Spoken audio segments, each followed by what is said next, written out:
Félix García Morillón, ¿qué hay? Buenos días. Días. Bien, no se te ha oído entero, no sé por qué, solo se ha oído No el se me ha final, oído entero.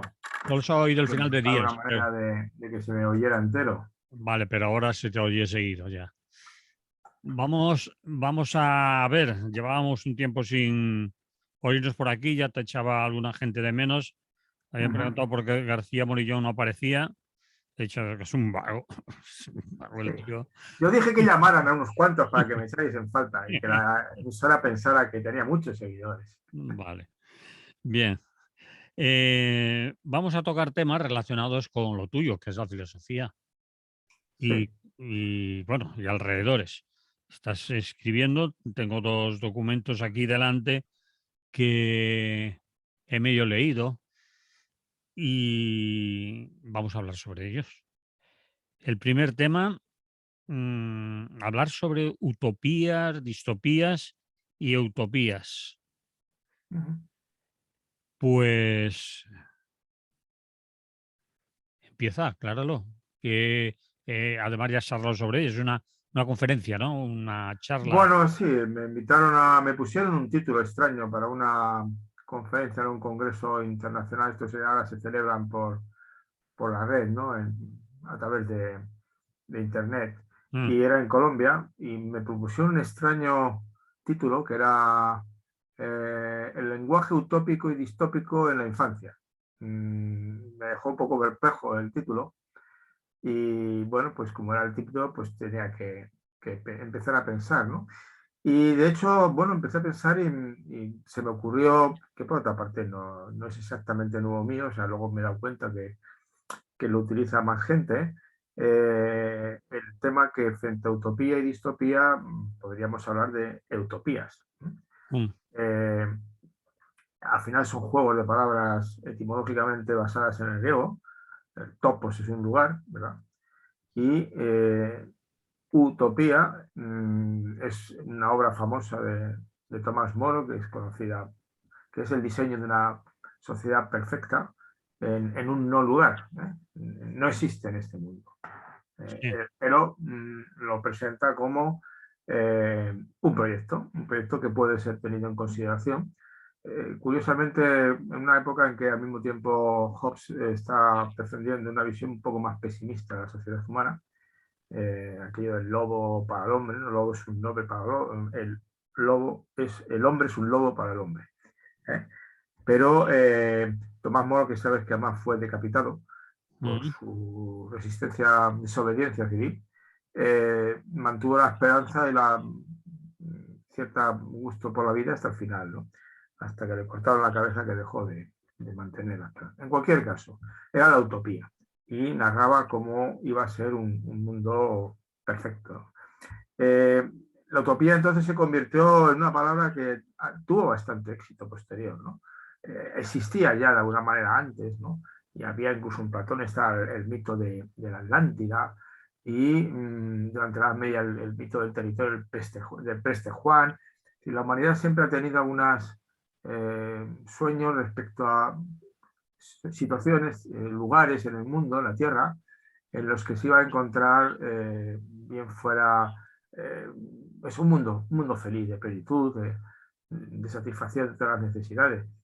Cuando la conquista de América por los castellanos jugó un papel importante, ¿no? La búsqueda de la fuente de la eterna juventud o la búsqueda del dorado. Y eso llevó a azuzar el ánimo exploratorio y el ánimo conquistador y el ánimo buscando eso, el oro y la eterna juventud, dos marcadores importantes del bienestar, ¿no? Ser joven, parece que en igualdad de condiciones la juventud es un mérito, esto tú y yo no lo debemos reconocer explícitamente en público, mm, pero en parte es cierto, ¿no? En parte es cierto. Y luego lo de el dorado, lo del oro ya, bueno, el oro como el metal precioso y signo de riqueza y por lo tanto de capacidad de poder hacer cosas, pues también es muy antiguo, ¿no? Muy antiguo acompañado de su maldición, porque la figura de Midas, feliz, la leyenda, ¿no? De que porque todo lo que tocaba lo convertía en oro, le pareció el sueño de su vida hasta que se dio cuenta de que lo que comía también se convertía en oro, ¿no? Y entonces era una maldición. Pero eso, y subsistió, es decir, la utopía subsistió como anhelo, ¿no? Primero buscándolo en otros lugares, pero claro, terminada la exploración de la Tierra, cuando ya se da la vuelta al mundo y se comprueba que la Tierra es redonda, que la Tierra es limitada y que la Tierra, aunque quedan todavía muchas tierras sin descubrir bien y sin conocer, pues se acaba y empieza lo que posteriormente en el siglo XVIII ya son las revoluciones. La utopía está en el futuro. Sí. Llegaremos a ella. Y además se sustenta en el mito de la revolución. Va a haber una gran revolución que va a dar paso a una sociedad de personas reconciliadas, felices, satisfechas, cuyas necesidades son cubiertas adecuadamente, ¿no? Y ese mito de revolución, pues las tres grandes revoluciones del mundo contemporáneo europeo, ¿no? Del mundo moderno europeo, que es la inglesa primero y sobre todo la de Estados Unidos, porque la independencia de Estados Unidos ellos la llaman la revolución, no lo llaman la independencia, ¿no? Bueno, también celebra el Día de la Independencia, pero lo considera una revolución. Y la francesa, que quizá es la más mítica de todas, ¿no? Las revoluciones, bueno, siguen inspirando a todo el mundo. La gente nota alguna cosa extraña en las revoluciones, la nota casi desde el principio, ¿no? Si nos centramos en la francesa, bueno, pues que hay una carnicería, no despreciable. La guillotina se pone en funcionamiento con cierta fruición, ¿no? Y el himno francés ya lo recuerdas, vamos con la bayoneta, ¿no? A matar a los... Bueno, es una alegría como la Revolución Mexicana, posteriormente, ¿no? Pero en cualquier caso, la gente, y además la gente se da cuenta de que cuando se hace la revolución y llegan al poder, pues al final aparece Napoleón. Modelo de sociedad laica, ¿no? Que se corona emperador delante del Papa, además se corona a sí mismo, Sí. incluso negando un principio cristiano fundamental, es que de Dios abajo nadie es emperador, ¿no? Bueno, pues yo sí, ni siquiera necesito al Papa, ¿no? Entonces la gente empieza a sospecharse, los jacobinos, cierta gente que, bueno, la revolución merece un precio, hay que pagarlo. Y bueno, si muere gente, pues muere gente, ¿no? Punto pelota. Y luego además los revolucionarios que iban a montar un mundo feliz, pues de alguna manera, oye, pues que no parece tan gracioso el asunto, ¿eh? Que hay mucho coste en vidas humanas y que luego además los que llegan al poder pues no rompen la cadena de dominación y explotación y opresión, no la rompen, que al final se reproduce. Y eso provoca, como te digo, pues una especie de desánimo en respecto a que las revoluciones puedan servir para tanto, ¿no? Pero desánimo que no pierde su fuerza, porque te estoy hablando de la Revolución Francesa, la primera, que algunos dicen, bueno, como fue la inglesa con Cromwell, y los Estados Unidos mantuvo otro concepto, pero bueno, los Estados Unidos terminó una guerra civil bestial, una de las guerras más sangrientas de la edad contemporánea, ¿no? A Estados Unidos, pero muy sangrienta, ¿no? Entonces, como digo, la gente se da cuenta que, bueno, pues esto es complicado. Pero no se pierde la esperanza. Y como tú sabes, el siglo XX comienza con dos grandes revoluciones que además están inspiradas por lo que era el comunismo y estas cuestiones, ¿no? El comunismo, el socialismo, como quieras llamarlo, que son la mexicana y la rusa. Pero claro, y volvemos a las mismas. Aparte de la sangre que costaron las dos, Sí. unos cuantos, posiblemente millones de muertos, porque fueron guerras civiles. Y en las guerras civiles la gente, sobre todo en países muy poblados como Rusia y como México, pues suma muchos muertos, ¿no?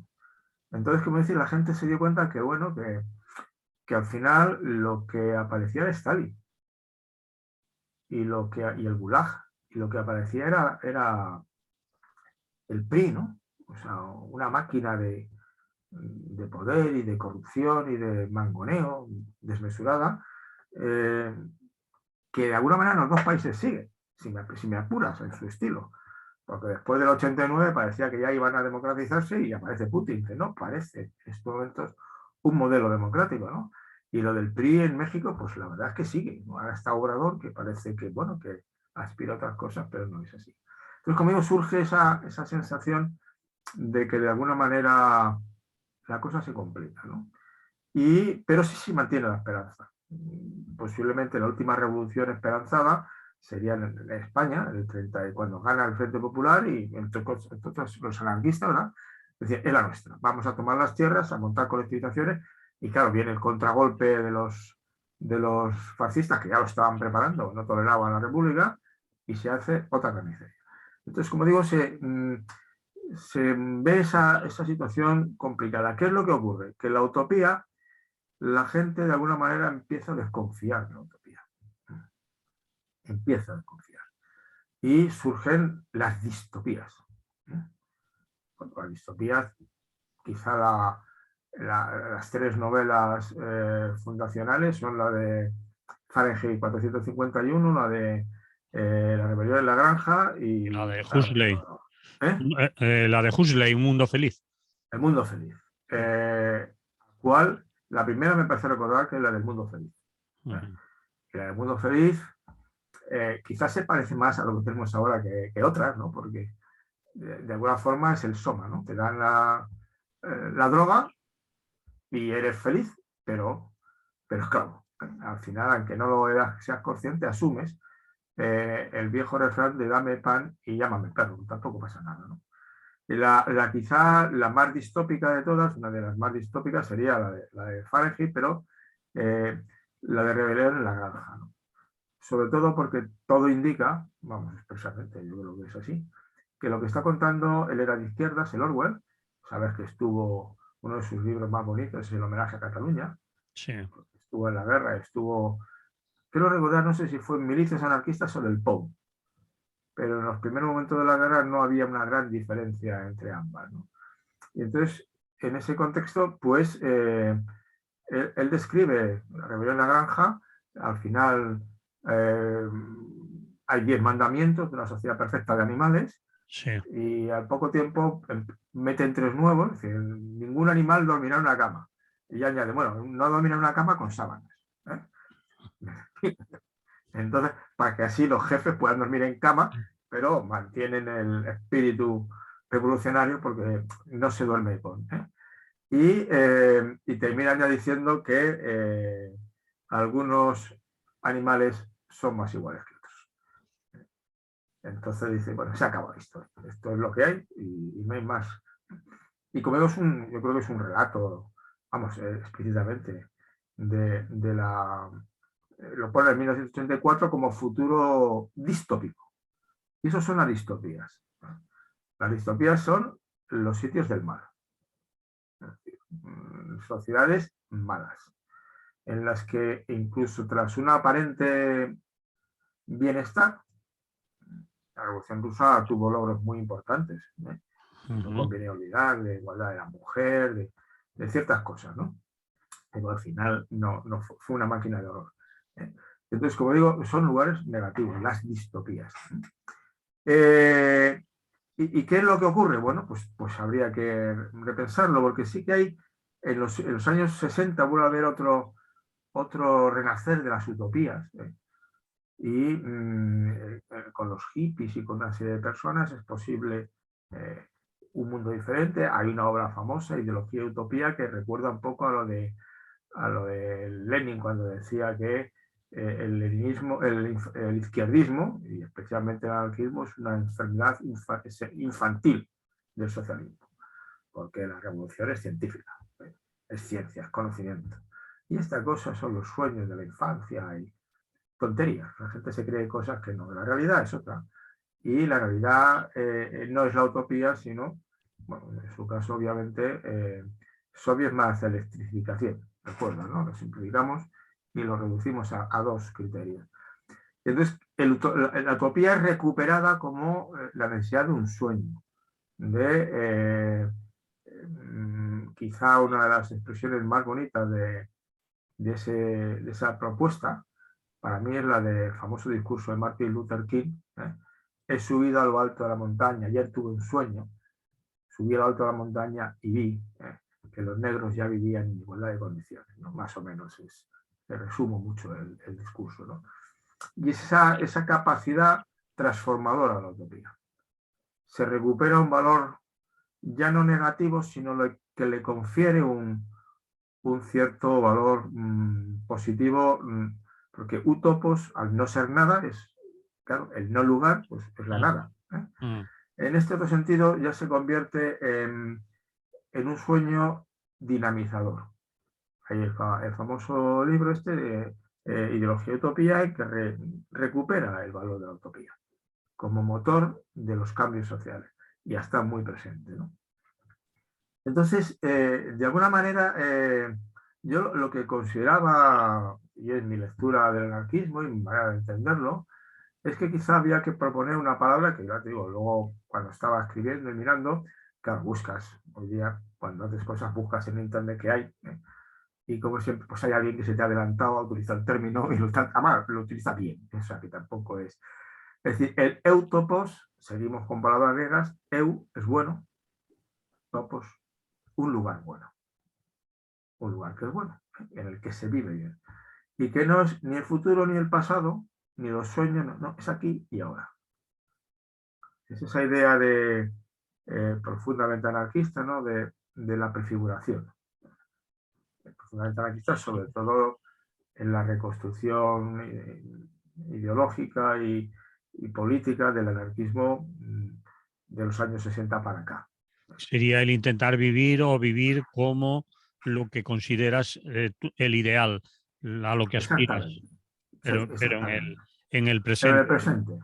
Es la idea que además es una idea de raíces profundamente cristianas, porque es cuando decía, no, mire, es que el reino de los cielos está aquí ya. Por descontado que habrá un reino de los cielos más allá, pero tiene que hacerlo presente aquí y ahora.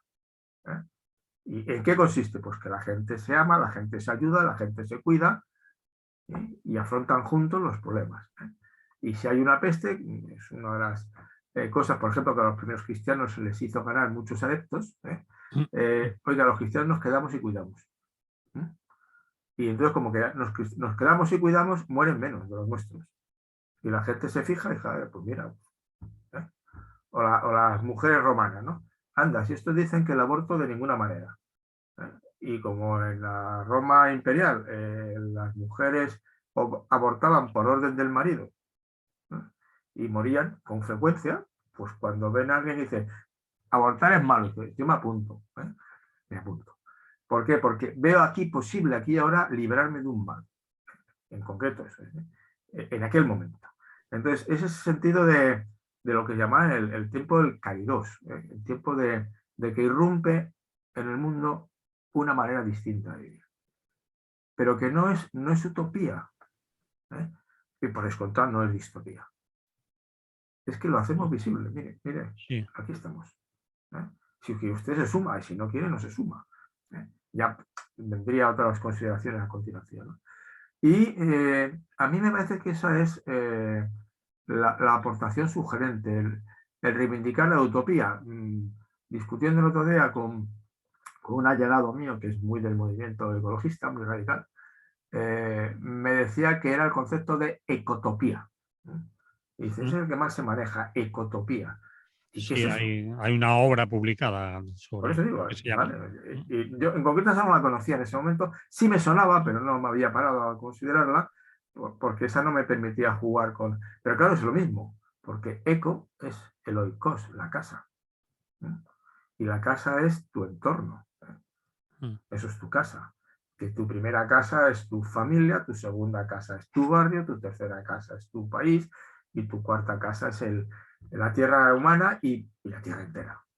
Entonces, ecotopía es un lugar que convertimos en nuestra casa. Y esos famosos carteles cristianos, de Dios bendiga cada rincón de esta casa, o aquel otro que había después de la democracia protege esta casa. algo así, ¿no? Es decir, el domicilio es inviolable, es el lugar donde estás protegido. De ahí la gravedad de la gente que no tiene vivienda. No, yo quiero una casa donde poder estar. Y además donde poder estar bien, porque claro, hay casas que son distópicas, profundamente distópicas.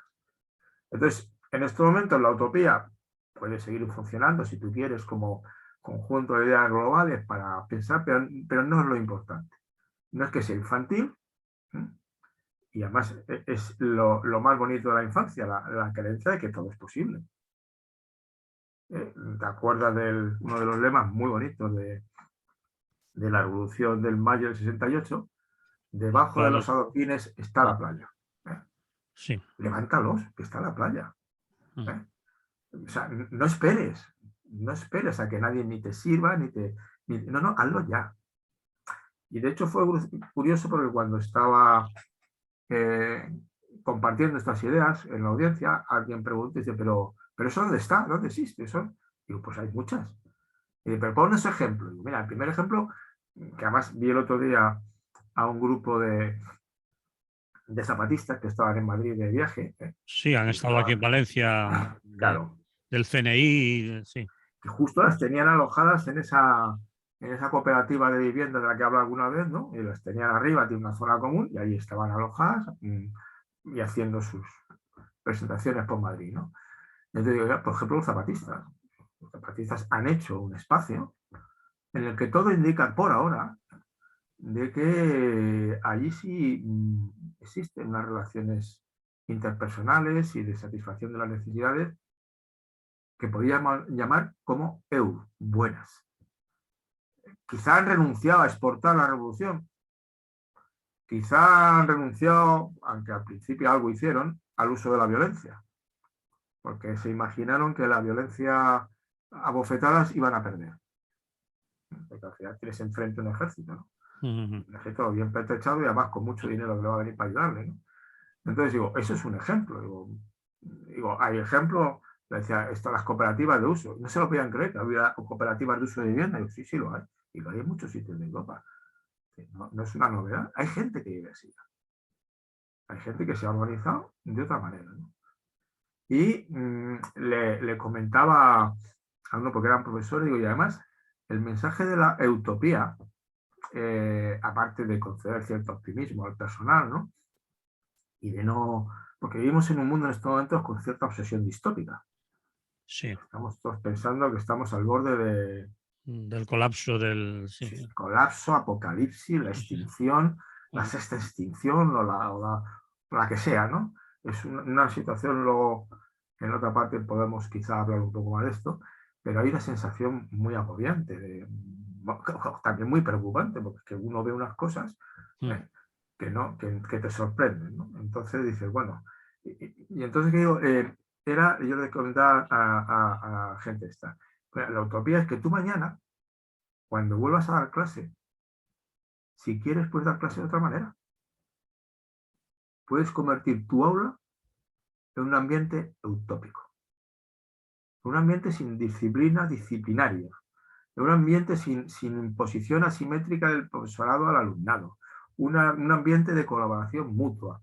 Y un ambiente en el cual, pues lo he vivido yo, quiero decirte, como profesor, en que al final tú preguntas, ¿cuál es el criterio fundamental? Le dices a los alumnos, que debéis tener para evaluar una asignatura. Y una clase, cada clase. Y empezar ahora, digo, no, el criterio fundamental es si te ha merecido la pena estar aquí o no. Si el rato está 50 minutos, tú has percibido, y dices, hombre, vamos a ver algo. Que incluso suena el timbre y la gente no acaba de moverse. Porque está bien, está a gusto. Y está haciendo cosas que le parecen sugerentes, ¿no? De alguna manera lo que podríamos decir tú y yo de esta sesión. Si al final no logramos que la gente sienta que esto ha merecido la pena, pues tenemos un problema. Porque eso es lo que se nos puede exigir a todos, que hagamos un esfuerzo. Hombre, no siempre sublime, no siempre se te va a dar de maravilla, ¿no? Sí. Hay días que estás más lúcido, días que la audiencia está más lúcida también, porque a veces que la gente no escucha. Entonces, claro, se aburre, pero porque no se ha parado a escuchar. que tú sabes que es un problema muy serio muchas veces, que la gente, como tiene muchas cosas que hacer, resulta que mientras me está escuchando a mí, está cocinando, está haciendo no sé qué, y claro, Ahí contigo, ¿no? viene, sí, sí, no está con el oído No puesto y está. sentado escuchando. Sí. No, porque escuchar no es nada fácil. Mm. Escuchar de verdad no es fácil. Y en estos contextos, además, como ahora, que nos separan 370 kilómetros, ¿verdad? Más o menos, ¿no? Mm. Nos vemos muy próximos. Yo te toco ahora aquí con el dedito en la pantalla. Pero ese es el mensaje. Construyamos utopías, porque es posible. La Y charla además, era para profesores, por lo que ¿eh? veo. La charla era para profesores, gente adulta. Sí, eran adultos en general. Bueno, muy curiosa, porque como era dentro del movimiento Filosofía para Niños, quien me presentó y quien me preguntaba, me dirigía las preguntas, eran dos niños de 9 y 10 años. Estaban allí Ah, controlando la situación. ajá, Alguna le decía, oye, que me estás haciendo una pregunta que yo ya he respondido y se te ha ajá. olvidado otra que han hecho, que hacían preguntas en el chat y los niños se iban encargando de preguntar y hacer comentarios. Una cosa muy curiosa, ¿no? Pero es el lugar de la utopía, es decir, oiga, que los niños sí pueden participar. ¿Cómo que un niño no puede desempeñar ese papel? Pues meterá un poco más la pata que un adulto. Bueno, y a veces no tanto. A veces incluso no más que un adulto. Entonces, es la propuesta de decirle a la gente, oye, no hay excusas. Mañana puedes vivir de otra manera. Por no decir que ahora te dejo dormir esta noche, por lo menos. Pero mañana puedes vivir de otra manera. Porque ya hay mucha gente que lo hace. Y hay mucha En gente que nuestra lo ve muy sociedad, difícil, ¿no? ¿eh? Aquí hay mucha gente que lo ve muy difícil. Tú lo experimentaste en la charla. Claro que es difícil, claro, pues, sobre todo porque No hay es, situaciones muy distópicas. mm, Entonces, en esas situaciones muy distópicas, el discurso de vivir de otra manera exige romper unas cuantas cadenas. claro, por eso te lo decía, ¿no? Claro, y eso, o sea, yo no estoy tampoco aquí haciendo engañando a nadie, es decir, claro, es decir, para mí es mucho más fácil, para mí. Pero claro, como yo veo gente como yo que no lo hace, claro, pues decía el ejemplo de las clases. Claro, claro, ¿por qué no das clases de otra manera?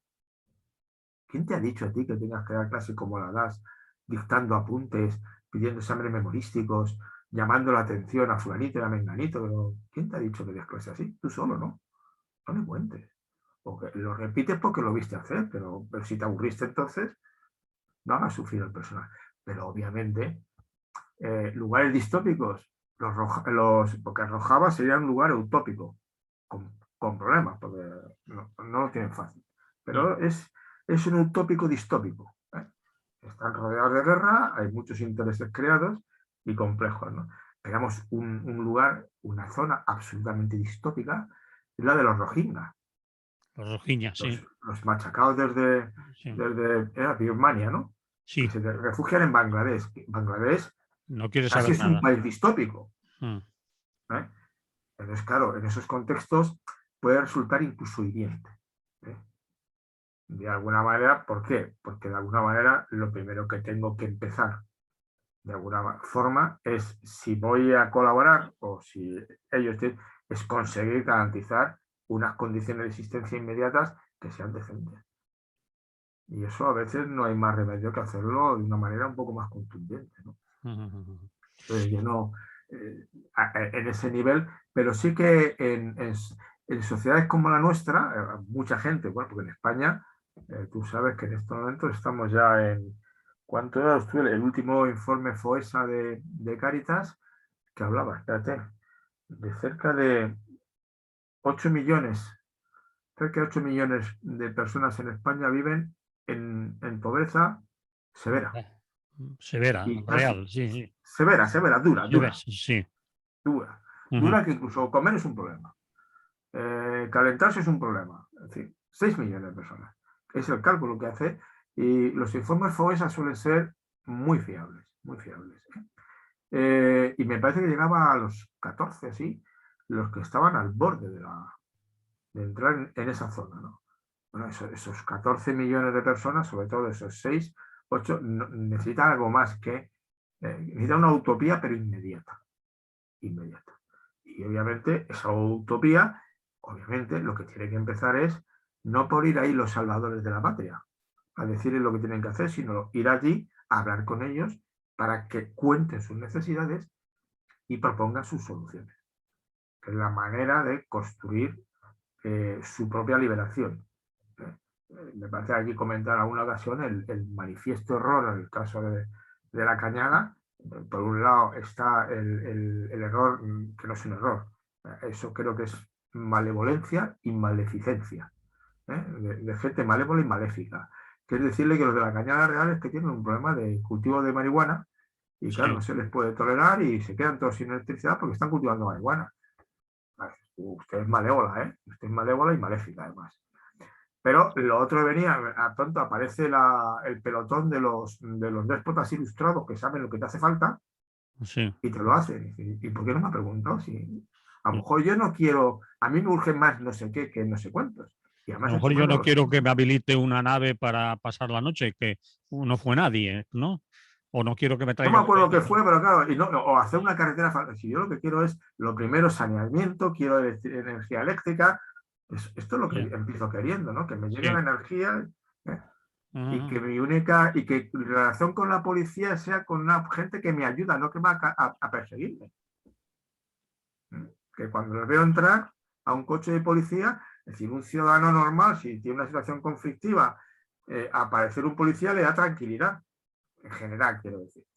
Te están asaltando, te están machacando, aparecen unos policías y dices, bueno, en principio, aquí, pero claro, en estos sitios que están machacados, cuando aparece la policía, no ven ayuda, una fuente de seguridad, sino una amenaza más. Entonces, ahí sí que habría que construir utopía en ese sentido. Muy bien. ¿Lo dejaríamos así? Con esas tres palabras, utopía, utopía, distopía y utopía. Utopía. Pero que ya te digo que me dijo este ecologista, dice, no, tiene que ser ecotopía, que es lo que está más extendido. Bueno, pues digo ecotopía. Digo, ya intentaré yo difundir lo de utopía, que además veo que sí lo utiliza gente. Bueno, pues el que quiera ver lo de ecotopía, hay un libro publicado por ahí y creo que la distri de aquí de Valencia incluso lo tiene. La distribuidora que tiene CGT. Sí, hay. Y algunos lo leímos en los años 70, que fue la primera edición de aquello de Ecotopía. En fin, cuestiones de esas aparte. ¿Le ponemos un poco de música y nos vamos al siguiente tema? Es una buena idea, sí. Es una buena idea. Bien, pues ahora me he olvidado dónde apuntar yo lo de la música. Aquí lo tengo.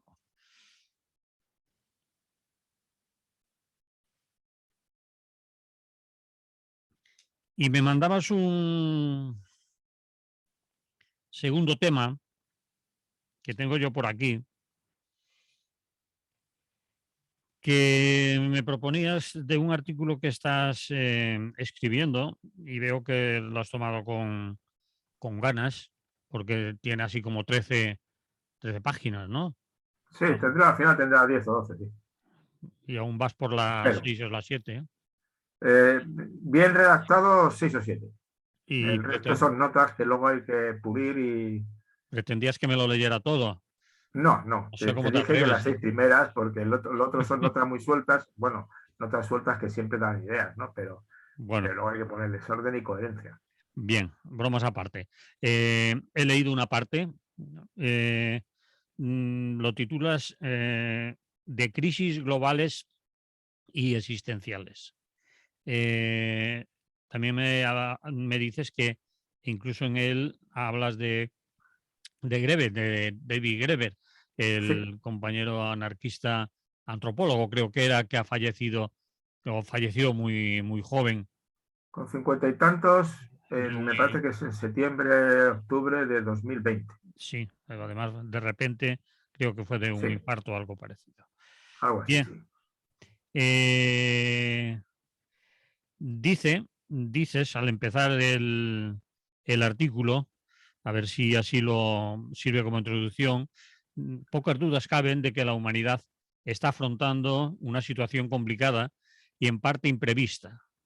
La aparición de una pandemia que ha causado muchos muertos y una fuerte perturbación de la actividad económica en prácticamente todos los países ha puesto de manifiesto algunas fragilidades de la situación actual y casi ha servido como un ensayo general de otros posibles escenarios que se avecinan en un futuro próximo. Dice, parece que estamos ya en fase final, pero persisten dudas y has acertado, has dado en el clavo, porque no sé cuándo escribiste esto, pero Antes de ayer. pues persisten dudas de que surgen brotes nuevos con variantes nuevas, es decir, no voy a leer más y esto da ya una idea de lo que quieres o lo que nos vas a contar o lo que vas a escribir, estás escribiendo en ese artículo, crisis existenciales, crisis globales. Pues Bueno, pues de alguna cuéntanos. manera esto es, aquí creo que casi todos los que me escuchan, tú, tenemos bastantes ideas, porque quién no está leyendo cosas sobre esto, ¿no? Y decir algo nuevo, pues no sé, igual no digo, ¿no? Pero en cualquier caso. La primera idea que tú planteas, estamos en una situación complicada, Sí. altamente complicada.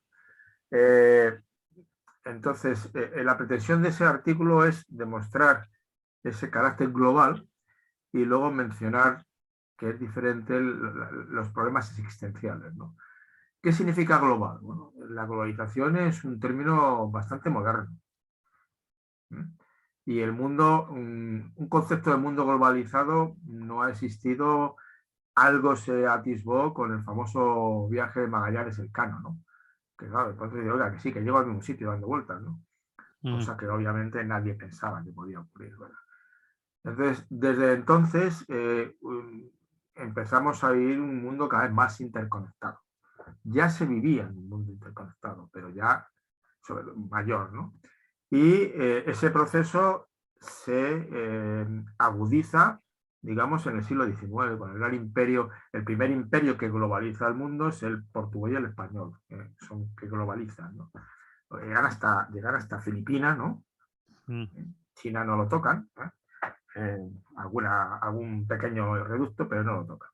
Y luego el imperio inglés ya coge todo África y coge una parte importante de África y coge una Australia, así, hace una expansión y al final ya hay, de hecho son los dos más globales imperios, son el de los Austrias español y luego posteriormente el de los ingleses, la Inglaterra victoriana, ¿no?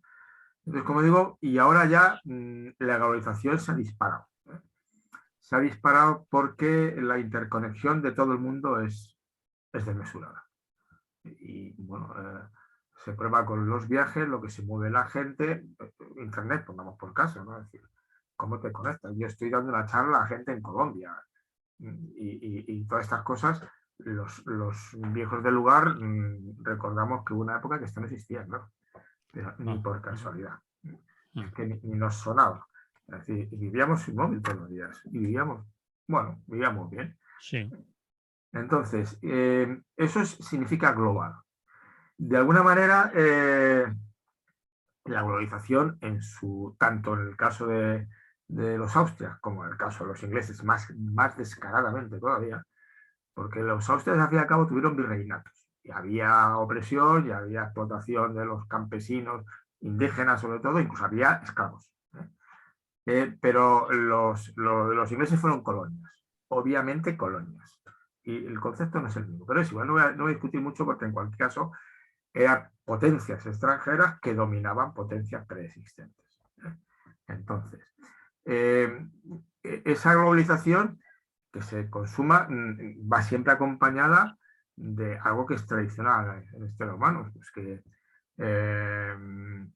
hay unos que todos los seres humanos somos iguales, pero unos más iguales que otros. Sí. E incluso uno de los mensajes más radicales de igualdad, que es el cristianismo, pero sobre todo después de la muerte. Lo que nos iguala es la muerte. En vida, pues la cosa se puede soportar con ciertas desigualdades muy potentes, ¿no? Entonces, la primera, una de las del siglo XX, que sería en el que se manifiesta ya muy claramente la globalización, pues ya sabes tú cómo empieza. Empieza con una guerra mundial, y estamos hablando de, no me acuerdo la cifra, de 10 millones de muertos, me parece, o 20 millones de muertos la guerra mundial, la primera, ¿eh? No lo sé, no te puedo dar. Bueno, más o menos, es que las cifras siempre son muy confusas en este caso concreto, pero vamos, estamos hablando de millones de muertos. ¿eh? En esa guerra mundial. Y es mundial porque se libran batallas en muchos sitios diferentes.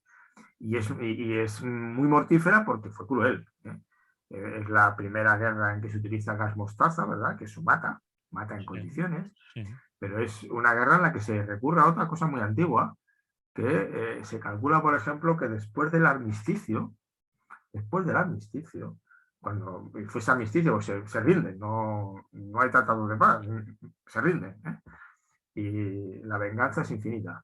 Se calcula que murieron 800.000 alemanes de hambre, Sí. porque mantuvieron el bloqueo, ¿eh? O sea, el imperio no cayó militarmente, cayó por bloqueo económico y por escasez. Pues algún cálculo, ¿eh? Habla de cerca de 800.000 muertos de hambre, vamos, de malnutrición, de enfermedades que surgen. Brutal, ¿eh? Pero es que además a continuación hay una gripe, bueno, al mismo tiempo. La Sí. famosa gripe española, que ya casi nadie le llama española, porque ya todo el mundo se ha enterado de que no, se llamó así porque España no había censura y, claro, esos fueron los primeros casos. Es igual. Esa gripe contagió, verás tú, bueno, el contagio no se sabe, pero sí que se sabe que mató a cerca de 100 millones de personas. No, entre 50 y 100, no se sabe con exactitud. 50 y 100 millones de personas, ¿eh? Y que estuvo en todas partes. Y fue gripe. Al fin y al cabo, un virus como el de la COVID, de alguna manera, ¿no? Y es interesante ese dato, porque lo que ahora nos aterroriza, ¿eh? Solo ha matado a unos 6-7 millones de personas en todo el mundo. Aquella mató entre 50 y 100 millones. Cálculos, ¿eh? Supongo que en aquella época no había estadísticas tan potentes como las actuales, ¿eh? Ni comunicación tan... Esto no la había posiblemente, ¿eh? Es que es una primera reflexión interesante, porque claro, es decir, ¿y por qué ahora no ha habido? Porque uno te dirá, bueno, es que este virus no es tan mortífero como aquel. O sea, que era una gripe. Y la gripe más sigue matando gente todos los años. Sí, Bueno, sí. pues posiblemente hay, porque mira, es decir, pues existían los antibióticos y existen una sanidad que entonces no existía y existe una tecnología que permite hacer una vacuna que entonces no existía. Ya se conocía la vacuna, pero no estaban tan difundidas como ahora. Ya había vacunas. Bueno, la primera campaña de vacunación es de un español en América, en 1800, por ahí, ¿no? Mm. Digo que había las condiciones en estos momentos de higiene, de salud, de alimentación, no tiene nada que ver con aquellas. Entonces, claro, muere menos gente. Mm. El descalabro es total, pero no es el coste aquel. Pero es que terminas esa guerra y a los 10 años hay una crisis económica de bigotes. La del 29. Claro, eso hubo mucha gente que padeció mucho, Ujú. mucho, ¿eh? Y que además termina con una solución brutal, que es una guerra. Una guerra con otros 50 millones de muertos. O sea, que es que Europa, entiéndeme, es decir, que estamos hablando de que nos quejamos, claro, mis males son los más graves del mundo porque son los míos fundamentalmente. Pero oye, es decir, nosotros mismos en España, oye, que bueno, mi padre en concreto, ¿eh? Y los más jóvenes, sus abuelos, es que hubo una guerra civil, 700.000 muertos más o menos, y muy brutas, muertos muy a lo bestia, ¿no? Es decir, muchos Sí, de sí. ellos. Ujú. Más luego 10 años, Unos sobre todo hasta el periodos 53, de duros que escasez, te de sí, hambre y de miseria, sí. de miseria, de pobreza, de malnutrición, Sí, sí. de emigración a Europa empezó para ganarse la vida de mala manera, ¿no? Lo que viven ahora las marroquíes que hacen la fresa lo vivían los españoles y los italianos que se iban a Alemania o a Suiza o no, a esos sitios, ¿no? Entonces, bueno, esa es la situación. Y quizá lo sugerente es que esa Segunda Guerra Mundial actúa como una catálisis. Se monta una asociación de Naciones Unidas, que bueno, es modesta, no es un impuesto, un invento occidental, porque ahí de los 48 países que lo firman, los derechos humanos, está Filipinas, está Sudán, Etiopía, es decir, Argentina, están muchos, ¿no? También algunos europeos, no todos, por cierto, ninguno soviético, firmó aquello, por motivos parcialmente justificado. Ujú. Y se hace un pacto social. Y es un hecho indiscutible que todos los datos indican que desde 1945, cuando acaba la guerra, en condiciones muy duras de existencia, muy duras, hasta, digamos, hasta el 2007-2006, todos los datos que se tienen es de mejora. Mejora, escolarización, alimentación, enfermedades, de casi todo. De Sí, población es un criterio. sí, sí, sí, sí. Todos los datos. Hasta 2006-2007. Pero claro, ¿qué es lo que ocurre? Que de alguna manera sí que es cierto que se empieza a detectar ya en los años 70 y 70, la gente empieza a ver que algo no está saliendo bien. Que algo empieza la conciencia de que vamos a morirnos de éxito. No se formula así, pero bueno, es decir, el boom de la población, sobra gente. Lo están haciendo demasiado. Los católicos te hablarán de paternidad responsable. Oiga, tengan hijos, pero con cuidado. Los otros no, con toda la y hasta maltusianos que digan, bueno, quizás haya que hacer alguna cosa un poco más fuerte. Pero vamos a dejarlo por el momento. Vale. Eso no lo dice casi nadie. Se ha hecho en la Sí, humanidad. vale. Bueno, Comerse a los niños porque si te comías al niño, otros hermanos podrían vivir y me explico, ¿no? O sea, es que bueno, ha habido países, aunque a lo mejor no viene muy al cuento, que impusieron la política del hijo único, ¿no? Ahí está China, China, por ejemplo. por eso, y que solía ser un hijo. Y pues, Y por eso había tantas chinitas adoptadas en España, no chinitos. Mm. ¿Te acuerdas del detalle? Que casi todas Sí, eran sí, chinas. sí, sí, sí, sí, sí, sí, sí, sí. Si no querías un niño, te salía niña y bueno. La abandonaban y Vale, alguien la trasplantaba. Bueno, quiero vale. decir, y viene por dos lados. Una es la crisis energética, es una crisis seria, Mm. porque los seres humanos somos, como todos los seres vivos, negentrópicos, es decir, necesitamos chupar energía de fuera, Sí. porque consumimos. Somos una fábrica de orden Mm. y el mundo está hecho para el desorden, o sea, la entropía. Al final será una muerte térmica de todo, ¿no? Y la vida dice, no, vamos a hacerlo de otra manera, vamos a crecer, pero creces a costa de algo. Y empieza a chupar energía de fuera, esa es la negentropía, negando la entropía. Y los seres humanos, entonces citaba a Greber, se calcula aproximadamente que en el Paleolítico la energía, las cifras te lo doy porque la he visto en esas cifras, pero hay megavatios, gigajulios, ¿no? Uno del Paleolítico consumía unos 10 gigajulios al año por persona.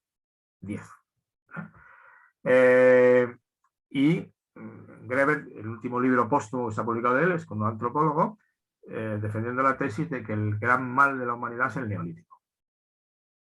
Cuando para aumentar la población inventan la agricultura, la ganadería, las ciudades, patatín, patatán, el poder, la división de poderes, el ejército, El Estado, todo lo que viene. Sí. Ese es el gran desastre.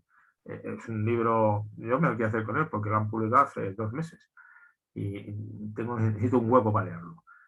Está muy bien puesto, solo está en inglés por ahora, pero vamos, lo traducirán rápidamente al español. En cualquier caso, entonces, 10, te digo, se calcula que cuando aparece el neolítico, cuando aparece la agricultura y esas cuestiones, pasan a 20, doblan el gasto energético. El AT7 Greber, porque es el mal el neolítico, porque de pronto los seres humanos, por aumentar la población, disminuyen en calidad de vida y generan relaciones sociales injustas. Esa es la tesis. Sí. Entonces, y bueno, el libro lo escribe con un paleontólogo porque una cosa que han encontrado en los restos paleontológicos, están trabajando mucho y mucho descubrimiento, es que los fósiles de los seres humanos del Paleolítico denotan que tenían más salud que los posteriores. Les analizan, ¿no? Sí. Los huesos y tal, y dicen, oiga, esto está más sano.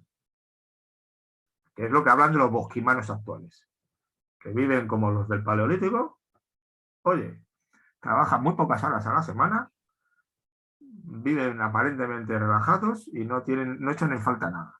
Es una tribu muy curiosa, es absolutamente paleolítico. ¿eh? Pero hubo una opción por el neolítico. Y eso empezó. ¿Qué ocurre? Que ya en la Edad Media, la Baja Edad Media, es cuando empieza, los 20 gigajulios pasan a ser, me parece que 40 o 60. 40. Empiezan a incrementarse, porque la Edad Media europea inventa el molino, el arado con vertedera, los estivos de los... Inventa muchas cosas importantes que generan mayor energía. Y entonces, claro, una cosa es que se acaban con los bosques, porque la energía era madera. Sí. Y entonces, bueno, empieza a haber crisis gordas, algunas muy gordas, situaciones muy difíciles. Peste negra, que esa fue casi global, porque vino desde Asia. Y hubo... En Alemania se calcula que murió el 40% de la población. El 40%. O sea, una gorda. Entonces, quiero decirte que... Y ya pasa, y claro, ya llega la revolución industrial y aquí empieza a dispararse. Y nos encontraríamos hoy día que de los 10 gigajulios, Estados Unidos se consume unos 320 por ciudadano, nosotros 150, 160, 180, 190 los franceses, los argentinos 80, y hay países que muchos menos, ¿no? Es decir, la necesidad de energía se ha disparado.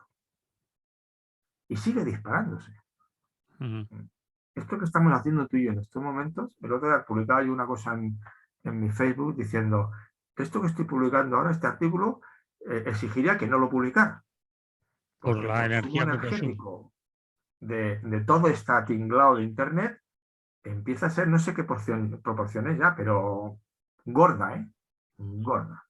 Entonces, ¿qué decir? Y se incrementa. ¿Y qué empieza? Empieza una situación que la gente que dice, señores, se viene la crisis. Esto es insostenible. Y al ser insostenible, pues alguien tendrá que sea acompañada, por otra parte, de la crisis que los ricos dicen, oiga, esta igualdad nos está impidiendo ganar suficiente dinero.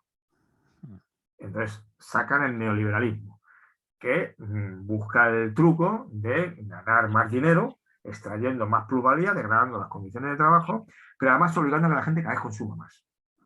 Entonces, te vendo la moto del individualismo, de la satisfacción de tu felicidad gracias al consumo. El viernes negro, mira cómo baja el viernes negro, ¿no?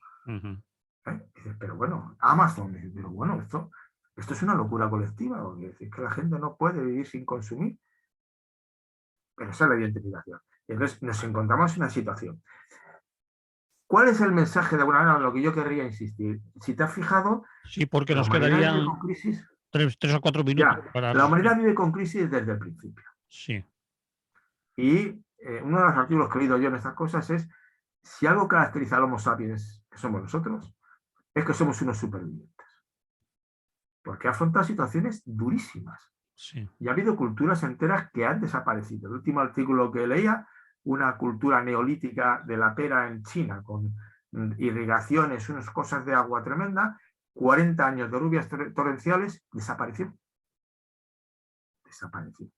Ahora, al recuperar nuevos análisis de los restos, es una cultura de la pera, ¿no? Muy buena, pero desapareció.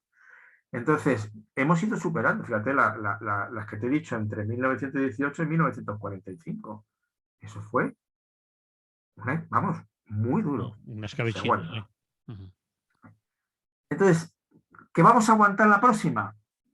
Es complicado. Es complicado porque hay algunas limitaciones, pero la gente sigue confiando como locos en la capacidad de la ciencia. Pero claro, la ciencia ha introducido, y la tecnología, una amenaza no globalizada también, pero existencial. Es el temor de que la inteligencia artificial acabe con nosotros. No es ninguna tontería. Eso parece ciencia ficción en estos momentos, pero bueno, es decir, cuando te lees un poquitín ya te vas perdiendo. De hecho, como decía un famoso científico, a mí me pasa, esto es lo que estamos haciendo ahora, es magia. Es decir, decía, cuando la ciencia y la tecnología es tan complicada que usted no la entiende, es indistinguible de la magia. Y evidentemente llega un momento y dices, yo no entiendo nada. ¿Cómo es posible que no es una broma, que te veo perfectamente en colorines, Que sí, además. que sí, que sí, que sí. Y que Esto estamos es magia. a 370 No, kilómetros. magia. Sí. Ujú, Entonces, amenaza existencial, podemos ser sustituidos por una especie novedosa, es la película famosa de Spielberg de inteligencia artificial, ¿no? ujú. Piensa. Y sería una cuestión. Y por otro lado, global, es decir, nos va a afectar a todos. Pero el mensaje al final, que era enlazo con la primera parte. Aquí y ahora es posible la utopía. Y es urgente. Hay que enseñar a la gente que se puede vivir mejor con menos gigajulios. O sea, la teoría de la utilidad marginal decreciente de la energía. No por consumir más energía va usted a vivir mejor. En mi comunidad de vecinos, como tengo calefacción central, yo soporto temperaturas de 23 grados en mi casa. Si no, has fruncido el ceño, claro. Te terminas acostumbrando, ¿eh? Y claro, estás en alpargatas y con manga corta y pantalón corto. Pero es absurdo. Es absurdo, ¿no? Entonces, hay un momento y dices, no, mire, es que a lo mejor nos han vendido una moto que no coincide, ¿no? Vamos a generar utopías en las cuales, no sé, de muchos tipos, y hay gente que sí está trabajando en ese sentido. Podemos hacer ciudades distintas, pero es que se pueden hacer ya. Se puede hacer comunidades de vivienda distintas. Puede usted organizarse sus vacaciones de otra manera. Vacaciones, por cierto, que es un concepto que es contemporáneo, no existía. No, vamos, yo de pequeño no nos íbamos de vacaciones, quizá al pueblo de tu madre, pero poco, no eran vacaciones en el modo actual, ¿no? Entonces, es la insistencia. Primero, no aceptar el discurso del miedo, porque el miedo al final suele ser el hablar todo el santo día de la crisis, estamos a borde del colapso, pasa la extinción, mire usted la tormenta de nieve, ha vuelto a nevar en noviembre en Madrid como en tiempos antiguos. No, relájese. Eso de la sexta extinción no parece fácil. La humanidad pasa por cuellos de botella muy duros y igual no. Es decir, pero además no tiene sentido que usted predique esto porque puede ser la locura, ¿no? Eso, y segundo, no desespere. Es decir, no piense usted en el cisne negro de un invento tecnológico que va a descubrir la energía del hidrógeno barata y que entonces vamos a disponer no de 200, de 320, sino de 600 gigajulios por persona al año. No. A lo mejor no existe, a lo mejor sí, no sabemos, ¿no? Porque ha habido cisnes negros potentísimos. Nadie, a ti de pequeño te cuentan que íbamos a hacer esto y dices, ¿de qué me estás hablando, no? No me lo creo. Y ocurre. Pero sería ese sentido. En la utopía, es decir, afrontar la crisis porque es seria, porque es global, porque puede ser existencial, pero se puede afrontar con, bueno, estamos curtidos como especie, y si insistimos en cuestiones utópicas, en hacer la vida de otra manera aquí y ahora, y ahí yo creo que el anarquismo tiene bastantes cosas que aportar, pues mire, igual salimos adelante. Bien, pues aquí terminamos. Me parece bien. Ha estado muy interesante. Esperemos que a la gente le haya interesado también y no podemos seguir porque ni siquiera hablando porque no nos queda tiempo. Así que la semana que viene, si no pasa nada, nos volvemos a oír. ¿Te parece? Sí, nos volveremos a ir en principio. Pues que vaya bien. Pues que tengáis un buen día a todas y todos. Muy bien, ya Bueno, en la radio nos hemos ido. Nos vamos también de aquí. cuando tú quieras, no tengo prisa al principio. A mí, tengo un montón de cosas que hacer, pero seguir con el artículo ese que estaba escribiendo. Te quedan unas cuantas páginas. Ahora me lo acabaré de leer.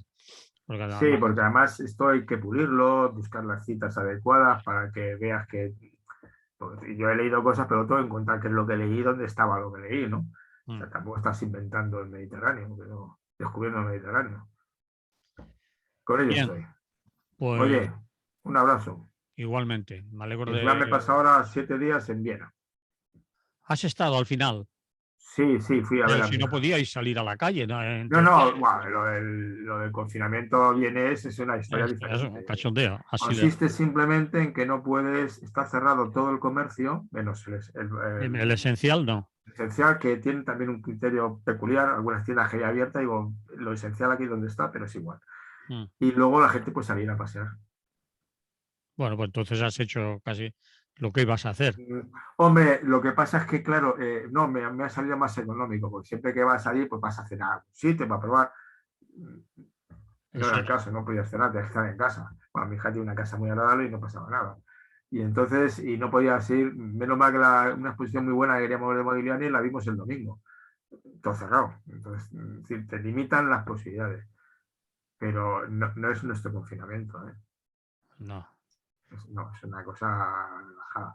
Yo creo que al final una posible explicación de que en estos momentos España es de los países que está bien en Europa, entre De comillas, estamos momento, entrando de en momento, situación de momento. complicada, pero Sí, es porque aquí esas cosas las hemos hecho mejor.